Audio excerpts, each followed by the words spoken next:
Chalmers Gems have given me some beautiful semi-precious rounds. They're 8mm rounds. And as Easter is popping up, I thought we could make this Easter bunny pendant. It could be hung off a keychain or a necklace or a bookmark, anything. So you can get these copper blanks from an enamelling or stamping manufacturers. They make them into shape, or you could cut your own. Or also for Easter, you could do a cross and use them on your cross. But these are the stones you can see from Chalmers Gems. They're 8mm, beautiful, and a variety of different gemstones. So I've drilled a hole at the top of the rabbit blank or the bunny blank, and what I'm going to do is texture the surface, because it just gives it a little bit more interest than just having it plain copper. So I'm putting my dapping head onto my whammer hammer, and I'm just going to texture everything but the tail, the feet, and also I'm not going to texture the ears. But you can do what you want. I mean, you could stamp them, you could put initials on them, you could put texture, another texturing hammer end and make something different. But the dapping end for me gives this nice sort of quality of catching the light. So there's the texture, and left the ears. And then the next thing I'm going to do, because what happens when you texture, it does lift the metal up. I want to just sort of use my nylon head to pat it down again, make sure it's completely flat. This is a lovely simple project. You're going to love it. I'm going to make just a dot for the eye with my center punch. You can either leave it like that, or you can use a center punch to actually make the hole.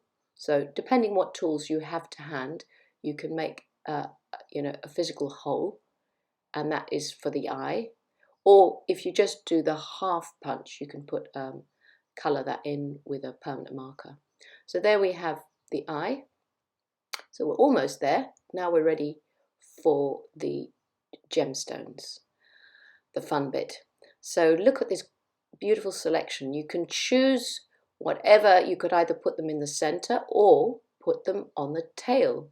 So that's effective for the the fluffy bunny rabbit tail, or you go into the center and make it a gemstone piece.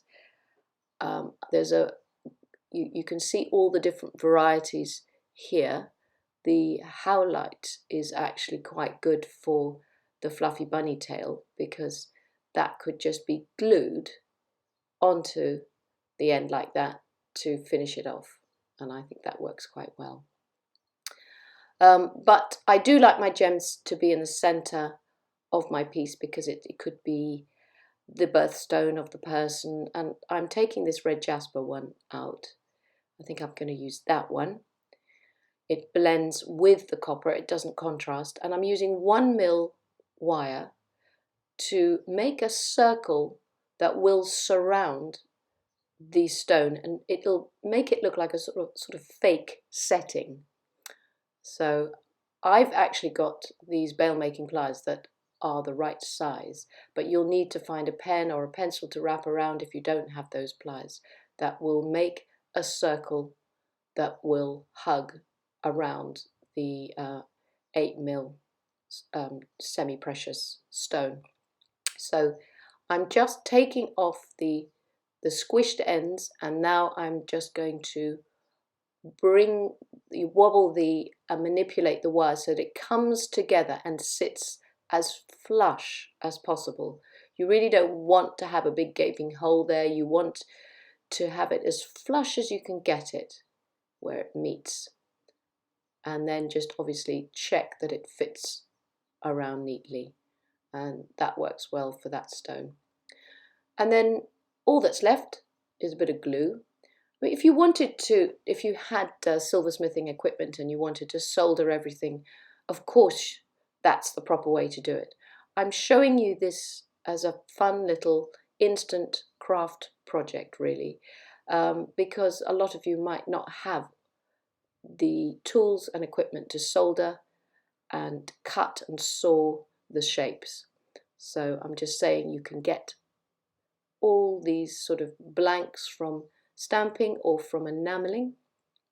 They don't have to be in copper, they also come in different metals, brass and aluminium and silver. So then you position the stones where you want them, and you can make gorgeous instant pieces out of in a very simple way, really, without much expertise in jewellery making. And there you have it. You can hook it onto a cord. I've made 2 little coils on either side. You just need a jump ring for the top, and I've made a clasp for this one, which is just looped around with a bead that pushes through. So that's a different sort of a clasp for a cord, but it just might give you some ideas of different things to do. And I just hope you enjoy the project and make lots of these for your Easter presents. The other way you could use these shapes is to glue a little brooch pin onto the backs and turn them into little badges or brooches for Easter. So I hope you have fun experimenting, or make earrings perhaps. Anything is possible. So happy Easter, or hoppy Easter, and I hope you look on Chalmers Gems for more of their products.